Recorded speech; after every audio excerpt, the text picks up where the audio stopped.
Bonjour, bienvenue sur le blog de Vivre Cru, toujours depuis le lac Toba, dans le centre-nord de l'île de Sumatra en Indonésie. Lac Toba avec une atmosphère si particulière, une telle paix, un tel calme, que ce soit du lac, des habitants. C'est une ethnie ce qu'on appelle les Batak, qui est vraiment à part, des gens qui passent leur temps. Il y a une histoire qui dit qu'un Batak n'est jamais loin de sa guitare, et effectivement ils passent leur temps à chanter. Hier soir j'ai été dans une espèce de petit bar où il y avait des hommes en train de chanter, des hommes et des femmes en train de chanter, c'était absolument superbe. Donc voilà, je n'arrive pas à partir, et alors que je pensais passer ma dernière semaine en Indonésie avant mon retour en France, je pensais voyager encore. Mais à la fois le petit handicap physique dû à l'accident que j'ai eu et le caractère l'atmosphère si particulière de ce lac font que je reste dans la joie ici. Donc aujourd'hui, je voulais aborder un sujet qui est la continuation directe du sujet précédent sur l'équilibre entre fibres, nutriments et eau dans chaque aliment. Et introduire aujourd'hui la notion d'aliments dénaturés ou non dénaturés. Donc avant de commencer sur ce sujet, je voulais d'abord faire un petit retour sur ce qui a été dit la dernière fois. Un aliment est caractérisé par 3 types d'éléments. Ce sont les nutriments, qui sont la partie nutritive de l'aliment, donc qui correspondent aux lipides, glucides, protéines, minéraux, vitamines et tous les éléments qui permettent la nutrition.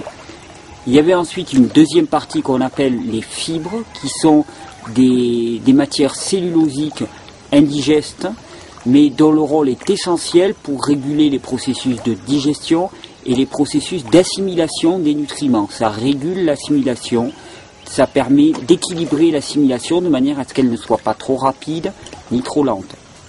Et il y avait ensuite la part aqueuse, l'eau, qui, elle, joue un rôle dans l'hydratation de notre bol alimentaire.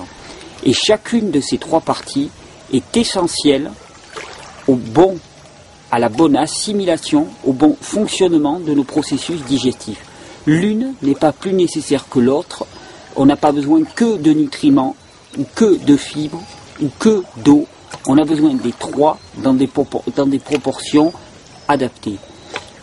Et nous avions vu aussi que l'organisme de l'homme, notre corps tout entier, s'est construit au fil des millions d'années de notre évolution autour d'aliments crus intégraux qui avaient un rapport entre fibres, nutriments et eau stable.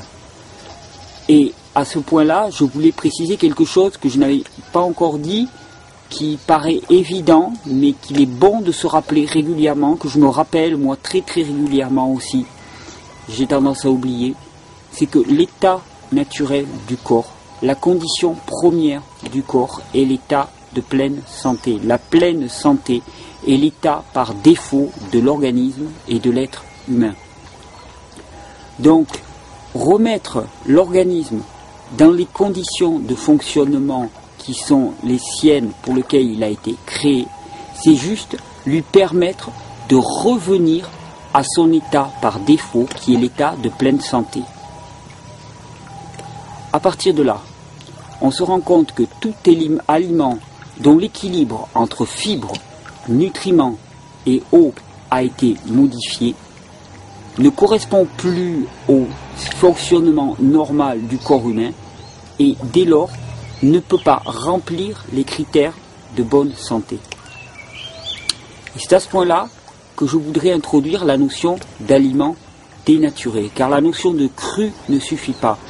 Parce que, est-ce qu'un jus est cru? La plupart des gens diront oui, il n'a pas été cuit. Pour moi, un jus n'est pas cru dans le sens où il n'est pas dénaturé, où il est dénaturé. Est-ce qu'un aliment déshydraté est cru? Pour moi, non, il n'est pas cru. En tout cas, il est dénaturé. Donc c'est pour ça que personnellement, je parle de moins en moins de cru, pas cru, alimentation crudivore ou non crudivore. Je parle d'alimentation dénaturée ou non dénaturée. Il est évident que pour qu'un aliment soit non dénaturé, il faut à minima qu'il soit cru. S'il est cuit, évidemment, il est totalement, définitivement dénaturé. Mais pour qu'il soit aussi non dénaturé, il faut qu'il ait gardé l'exact rapport entre nutriments, fibres et eau tel qu'il nous est donné dans la nature sous sa forme intégrale et crue, tel que le corps humain a été construit, tel que le corps humain s'est élaboré pour atteindre ses objectifs de pleine santé. C'est, il me semble, une notion extrêmement importante car la notion de cru est beaucoup trop limitative et permet d'introduire énormément d'aliments extrêmement transformés dans notre alimentation qui ne remplissent en aucun cas les critères de pleine santé, qui ne vont en aucun cas nous guider vers la pleine santé, qui ne vont en aucun cas permettre au corps humain de fonctionner de manière optimale tel qu'il a été créé et tel qu'il a été élaboré pour fonctionner de manière optimale. Donc, si l'on passe en revue les aliments que nous avions déjà vus la dernière fois, est-ce qu'un jus est un aliment dénaturé ou non dénaturé? Un jus est un aliment dont on a enlevé une partie, les fibres. C'est un aliment dénaturé. Est-ce qu'un aliment déshydraté est un aliment dénaturé? Oui, car on lui a enlevé la partie aqueuse, l'eau. Est-ce qu'un aliment mixé est un aliment dénaturé?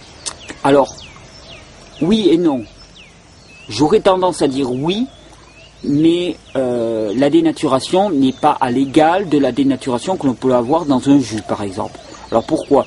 Parce qu'on garde le même rapport entre fibres, nutriments et eau. On ne perd pas de fibres, on ne perd pas de nutriments, on ne perd pas d'eau. Mais il y a quand même une dénaturation physique qui, selon le degré de mixage, est plus ou moins importante. Alors, est-ce que ça veut dire qu'il ne faut pas consommer d'aliments mixés? Je ne pense pas. Je pense que dans certains cas, ça répond à certains besoins, que certaines personnes réussissent très bien avec des aliments mixés, en partie ou pour une période. Donc, rejeter, ça paraîtrait un petit peu radical. Je pense qu'ils peuvent avoir leur intérêt. Mais simplement garder à l'esprit que les aliments mixés, sous toutes quelque forme qu'ils soient, crus bien sûr mixés, sont quand même une forme de dénaturation. Et si l'on expérimente des problèmes de santé, si l'on expérimente des problèmes digestifs, alors interroger ce point-là, ça peut valoir le coup, en se remémorant toujours que ce sont des aliments dénaturés, donc pour lesquels le corps ne peut pas fonctionner à son optimum. Donc voilà, c'est une fois qu'on a pensé à ça. De la même manière pour les jus. Interdire les jus, ça paraît complètement ridicule. De toute façon, personne n'interdit rien à personne. Mais savoir que c'est un aliment qui ne correspond pas aux besoins du corps, un aliment qui ne remplit pas les besoins du corps, c'est très important pour interroger son régime. Alors, à ce point-là, je voudrais quand même apporter une précision qui me paraît importante. Quand on parle d'aliments dénaturés ou d'aliments non dénaturés, gardez à l'esprit qu'un aliment dénaturé sera toujours moins nutritif que l'aliment non dénaturé duquel il découle. Je le répète parce que ça paraît tout simple, mais c'est très important. Un aliment dénaturé est toujours moins nutritif et donc toujours moins apte à établir la santé et à maintenir la santé d'un corps humain que l'aliment non dénaturé duquel il découle. Si l'on enlève les fibres d'un aliment, cet aliment a une valeur alimentaire, a une valeur en termes de santé moindre que celle de l'aliment brut duquel il découle. Donc un jus d'un fruit par exemple, a une valeur alimentaire bien moindre, a une valeur en termes de santé bien moindre que le fruit duquel il découle, car le fruit venait avec toutes ses fibres. Qui plus est, lors du processus où on extrait le jus, il y a un phénomène d'oxydation qui se passe, donc on perd énormément de vitamines, on perd énormément d'éléments subtils. Donc il n'y a aucune raison, hormis l'attachement intellectuel à des formes de cuisine, de recourir à des aliments dénaturés alors qu'on a sous la main accessible des aliments non dénaturés. Qui plus est, consommer des aliments non dénaturés est de loin la solution la plus simple. Il n'y a pas plus simple, aucun processus, aucune préparation, aucune réflexion, parce que ça c'est quelque chose qui arrive très rapidement. Si l'on consomme des aliments non dénaturés, on va avoir des aliments qui vont être plus riches en quelque chose, mais moins riches en quelque chose d'autre. Donc il va falloir compenser de l'autre côté. Et commencent les difficultés, commencent les planifications, commencent les équilibrages alimentaires. Alors qu'avec des aliments non dénaturés, qui remplissent parfaitement nos besoins en termes de nutriments, on n'a aucune question à se poser, on laisse simplement faire les choses, l'instinct et la nature. Il y a une notion aussi qui est fortement à interroger, c'est la notion de super aliment, que ce soit dans le crudivorisme ou même dans la diététique moderne. On promeut énormément d'aliments sous forme de super aliments. Les superfoods aux États-Unis aussi font un malheur. On retrouve ce genre d'aliments énormément dans le milieu crudivore. Donc ce sont par essence des aliments dénaturés qui ont été concentrés en un de leurs éléments, qui ont été concentrés en nutriments globalement ou en un nutriment, qui ont été concentrés en fibres ou qui ont été concentrés en eau, ce qui est bien plus rare. On vend rarement de l'eau, ou alors on n'a pas encore trouvé de personnes assez naïves pour acheter de l'eau encore plus chère en sous forme concentrée, sous forme de super aliments. Comme toujours, un aliment dénaturé a une valeur nutritive inférieure à l'aliment non dénaturé duquel il découle. Tous ces aliments qui ne sont que des concentrations, des parties d'aliments naturels, ont une valeur en termes de santé, ont une valeur nutritive inférieure à l'aliment duquel ils découlent. Si on ajoute à ça le fait qu'ils sont souvent vendus sous forme préparée, sous forme manufacturée, donc avec énormément de dégradation physique, chimique, entre le temps où on le produit et le temps où on y accède, leur valeur souvent alimentaire est extrêmement faible. Leur seule valeur, elle est psychique, car nous avons tous une âme d'enfant et on a besoin de croire aux super-héros, aux super, non pas zéro, mais aux super-héros, aux super-aliments, aux super-sauveurs qui va venir nous changer la santé sans qu'on lève le petit pouce. Eh bien, malheureusement ou heureusement, cela n'existe pas. Il n'y a pas de molécules miracles, il n'y a pas d'éléments magiques qui va nous transformer du jour au lendemain de personnes en mauvaise santé, de personnes qui ne bougent pas, en personnes extrêmement athlétiques, avec des muscles saillants, avec un esprit, un optimisme démesuré. Cela n'existe pas. C'est une démarche, c'est un effort de chacun, c'est un chemin de chacun. Et c'est un chemin au travers d'aliments non dénaturés, je me répète et j'insiste. Pour terminer, je voulais quand même observer un aliment qui remplit à la fois tous les critères, tous les mauvais critères, je dirais, pour moi. C'est le jus d'herbe de blé, le fameux jus d'herbe de blé qui est très en vogue dans les milieux crudivores. Et je peux dire que j'en ai consommé énormément à une époque, moi aussi. J'ai fait l'expérience du jus d'herbe de blé, j'étais très crédule. J'ai fait pousser de l'herbe de blé chez moi, j'avais mon extracteur, j'avais acquis plusieurs extracteurs différents pour avoir vraiment la qualité optimale. Alors, quel est le problème avec le jus d'herbe de blé? Le jus d'herbe de blé, déjà c'est un jus, donc aliment dénaturé. Pourquoi ne pas recourir à l'aliment non dénaturé duquel il découle? Donc mâcher de la fameuse herbe de blé. L'herbe de blé, c'est juste du blé en herbe avant qu'il soit monté sous forme d'épis. Alors, ce qui est intéressant de remarquer, c'est que dans la nature, les mammifères qui consomment de l'herbe, parce que herbe de blé ou herbe de quoi que ce soit, ça marche pareil. Les mammifères qui consomment de l'herbe le consomment à une seule fin, afin de se purger, afin de se faire vomir. Ça devrait quand même nous interroger sur l'utilité alimentaire d'un produit tel que l'herbe. Ensuite, essayez donc de consommer de l'herbe sous sa forme brute, de mâcher de l'herbe. Je vous mets au défi d'en avaler une pleine poignée. L'organisme humain est totalement inadapté à consommer de l'herbe, parce qu'il y a des fibres totalement indigestes. Il y a notre organisme, nous ne sommes pas des herbivores, nous ne sommes pas des ruminants. Et je ne connais personne qui salive en voyant un champ, un pré, un gazon, alors que je connais énormément de personnes et moi-même qui salivent quand ils voient un figuier chargé de fruits. Or, la salivation est quand même l'indication des besoins de notre corps. Donc, si vous voulez vous mettre à brouter sous un figuier, vous pouvez. Moi, je monterai à l'arbre pour manger ses fruits. Ensuite, blague à part, on promeut énormément de vertus dans l'herbe de blé. Alors, ces vertus sont toutes liées à la présence de chlorophylle qui serait du sang vert. Le gros problème, c'est que la chlorophylle n'est pas un nutriment pour l'organisme. Nos besoins en chlorophylle sont absolument nuls. On peut vivre en parfaite santé toute sa vie sans absorber un microgramme de chlorophylle. C'est tout simple. Il suffit de s'intéresser un petit peu scientifiquement et non pas religieusement à la question. Et on trouve partout cette information que la chlorophylle n'est absolument pas un nutriment. Donc la question est réglée. Qui plus est, on dit que la chlorophylle est équivalente à l'hémoglobine. Alors je veux bien, il y a des similitudes au niveau de la structure de la molécule, mais il y a quand même un gros problème. La chlorophylle est construite autour de la molécule de magnésium, de l'atome de magnésium, et l'hémoglobine est construite autour de l'atome de fer. Alors j'aimerais bien savoir comment l'atome de magnésium va aider un processus lié à l'atome de fer.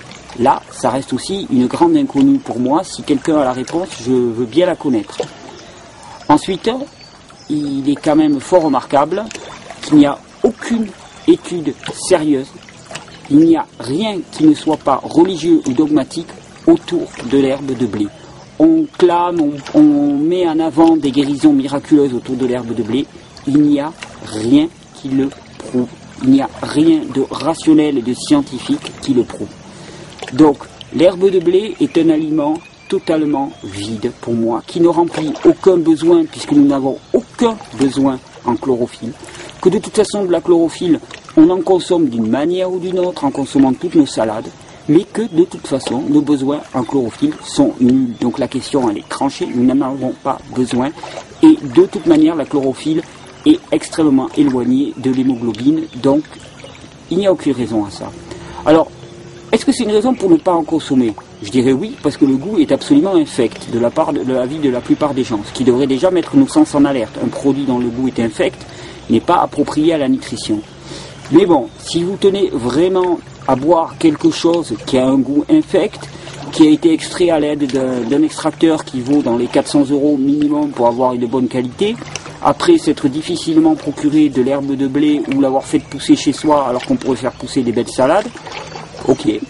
Le problème avec tous ces jus, c'est que ça prend une place dans l'estomac. Et pendant tout le temps où ça va être dans l'estomac, eh bien ça va bloquer certains processus digestifs et nous n'allons pas consommer des aliments qui sont eux réellement nutritifs et qui contiennent des nutriments essentiels pour l'organisme. Donc les jus ne sont pas dangereux en eux-mêmes, ils sont dangereux par la place qu'ils prennent en remplacement d'aliments non dénaturés. Donc personnellement, je ne recommande absolument pas, quelle que soit leur forme, l'utilisation des jus sur une base régulière. Une fois, de temps en temps, un jus de fruits, même moi, de temps en temps, je prends un jus de fruits, mais même quand je prends un jus de fruits, je ne me sens pas extrêmement bien ensuite. C'est juste mon esprit qui en a besoin, c'est par facilité ou par souci social, mais je ne me sens pas bien après un jus de fruits, évidemment, puisqu'il manque les fibres. Donc, c'est pas une raison pour dire jamais, jamais. On peut décider de le dire. Je pense que ça serait la meilleure option en termes de santé. Mais, en tout cas, savoir que ces aliments-là prennent une place essentielle, ne correspondent à aucun besoin de l'organisme et donc conduisent à dériver de l'état normal par défaut de l'organisme, qui est l'état de pleine santé. Donc à nous de nous faire notre choix. La notion de cru me paraît très limitée. Je préfère la notion de non dénaturé. Est-ce que nous souhaitons avoir une alimentation à partir de produits dénaturés ou de produits non dénaturés? Et avec le corollaire qui s'ensuit, est-ce que nous souhaitons avoir une santé de personnes dénaturées ou de personnes non dénaturées pour construire, au final, c'est quand même le but toujours, il me semble, des individus dénaturés ou des individus non dénaturés. Et personnellement, c'est ce que je nous souhaite à tous. Je vous souhaite une très bonne journée et à très bientôt sur le blog de Vivre Cru.